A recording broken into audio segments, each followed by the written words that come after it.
कल अक्षय तृतीया है। एक बहुत बड़ा उत्सव है सनातन धर्म का। कल के दिन जो भी शुभ कर्म किया जाता है उसका अक्षय फल प्राप्त होता है। और अक्षय फल का अर्थ होता है भगवत धाम, क्योंकि स्वर्ग में कर्मों का क्षय हो जाता है, सुख का क्षय हो जाता है। इस दुनिया में भी जो सुख है वो मिट जाते हैं, क्षय हो जाता है, खत्म हो जाते हैं भोगने के बाद।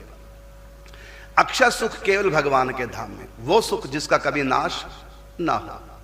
तो कल का जो दिन है वो है अक्षय तृतीया। इसी दिन सृष्टि की शुरुआत हुई थी। इसी दिन भगवान ने तपस्वियों का आदर्श प्रस्तुत करने के लिए नर नारायण ऋषि के रूप में अवतार लिया था। 4 धाम में बद्रीनाथ, इसी दिन बद्रीनाथ जी के कपाट खुलते हैं। इसी दिन हमारे ब्रज में जितने भी ठाकुर जी हैं, सिद्ध विग्रह हैं, सबके चरणों के दर्शन होते हैं, सर्वांग दर्शन होते हैं, चंदन से श्रृंगार होता है। आज के दिन ठाकुर जी की गर्मी डिक्लेयर हो जाती है, फुहारों का स्नान शुरू हो जाता है। अक्षय तृतीया के दिन जल विहार लीला शुरू हो जाती है। अक्षय तृतीया के दिन ठाकुर जी निकुंज में जो अष्टयाम है उसमें स्नान न करके कभी मान सरोवर, कभी रूप सरोवर, कभी मधुर सरोवर, कभी स्वरूप सरोवर, कभी जमुना विहार करते हैं, कभी हरदनियों में भगवान विहार करते हैं, फुहारों में स्नान करते हैं। मतलब निकुंज धाम में आज के दिन गर्मी डिक्लेयर हो गई और ठाकुर जी को फूलों से श्रृंगार प्रारंभ होने लगा। अब मणियों का, सोने चांदी का श्रृंगार न हो करके कल से ठाकुर जी का श्रृंगार हुआ करेगा निकुंज में फूलों का श्रृंगार। यहां तक कि ठाकुर जी बंगले भी फूलों से सखियां सजाती हैं, उसमें गुलाब जल, अनेक प्रकार के इत्रों के फाउंटेन, फारे चलते हैं। उशीर निकुंज में ठाकुर जी के किसी प्रकार की रस लीला होती हैं, सखियां सजाती हैं। श्री जी के लहंगे, ठाकुर जी के पीताम्बर, श्री जी की चुंदरी, ये सब फूलों से सखियां। और जब श्री जी नृत्य करती हैं, श्री जी के लहंगों से फूल चारों तरफ छिटकते हैं, बलिया बलिया, है ना, आनंद। तो कल जल विहार और फूलों का श्रृंगार, ये 2 सेवाएं। और चंदन से श्रृंगार होगा कल, क्योंकि चंदन जब घिसते हैं, लिक्विड बनाते हैं तो शीतल हो जाता है। तो सर्वांग चंदन का श्रृंगार। आज के दिन ही गोपियों ने एक बार की कथा कल्प भेद की, द्वारका में बुलाया राधा रानी को, सखियों को। द्वारका गए, गोपी तालाब जहां है वहां पर आज कल के दिन, मतलब कल अक्षय तृतीया है, सखियों ने चंदन का श्रृंगार ठाकुर जी को किया, चंदन का लेप करके। फिर गोपी तालाब में जल विहार किया। तो इसलिए उस क्षेत्र में आज भी जो चंदन निकलता है उसको गोपी चंदन कहते हैं, गोपी तालाब द्वारिका में।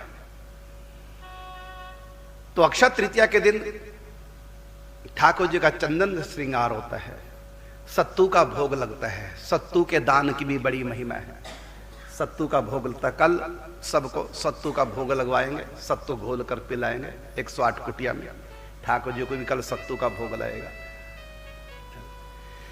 और अक्षय, जो भी एक बात और बताना चाहूंगा, कल बहुत अच्छा दिन है। कल के दिन जो भी कोई नया व्यक्ति नियम लेना चाहता है, बड़ी महिमा नियम की। कल के दिन लिया गया नियम, 1 साल तक उस नियम को निभाओ तो किसी दिन भी आप भजन करेंगे तो अक्षय तृतीया के दिन किया हुआ माना जाएगा। क्योंकि नियम आपने संकल्प कब लिया, प्रारंभ कब किया था? अक्षय तीज के दिन प्रारंभ किया था। इसलिए आप साल भर उस नियम को निभाएंगे, सारा का सारा नियम आपका अक्षय तृतीया के दिन किया हुआ माना जाएगा और उसका अक्षय फल प्राप्त होगा।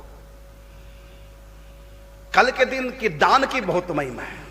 शीतल वस्तुओं का दान किया जाता है, जैसे जल से भरा हुआ घड़े का दान, जल का दान, कोई प्याऊ लगा सकता है, कूलर का दान कर सकता है, हाथ के पंखा, पहले जमाने में कूलर के जमाने नहीं होते तो हाथ के पंखे दान करते थे।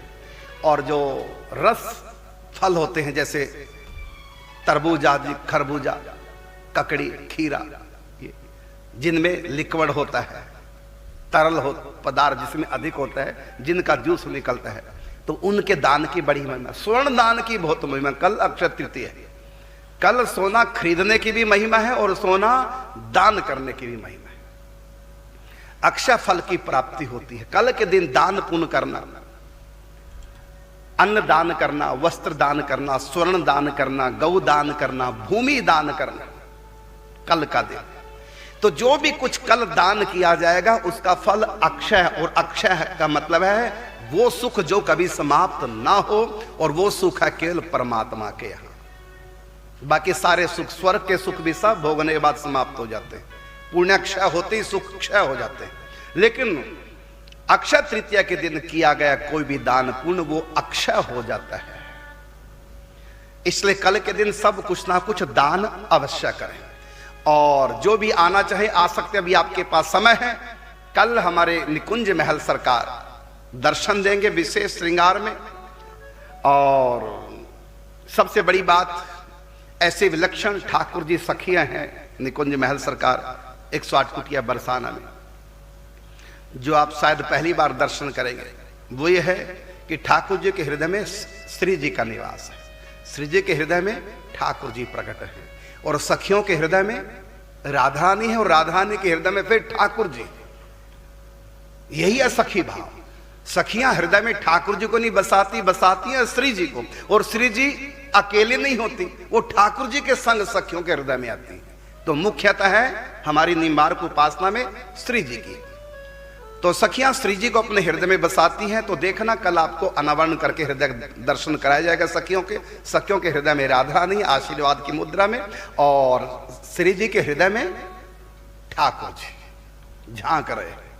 यही है सखी भाव, माने हृदय में बसाना है राधा रानी को, और राधा रानी हृदय में बसाएंगे ठाकुर जी को। हृदय में बसा करके सखियों के हृदय में युगल रूप से हमारी किशोरी जी निवास करती है। यही निम्बार्क संप्रदाय का सखी भाव है, युगल की उपासना और प्रधानता राधा रानी की। तो कल सर्वांग दर्शन होंगे, और सखी का सर्वांग दर्शन यही है कि सखी के भीतर राधा कृष्ण है, यही सखी का सर्वांग दर्शन है। और श्री जी का सर्वांग दर्शन क्या है? बाहर से तो कृष्ण ही दिखत, भीतर कृष्ण बने हैं राधा। राधा भी बाहर से राधा, भीतर कृष्ण बनी बिन बाधा। कृष्ण को राधा कृष्ण ही समझो, वो राधा कृष्ण ही है श्री राधा। दोनों को यह भेद कृपा से समझेगा वो जिन आराधा।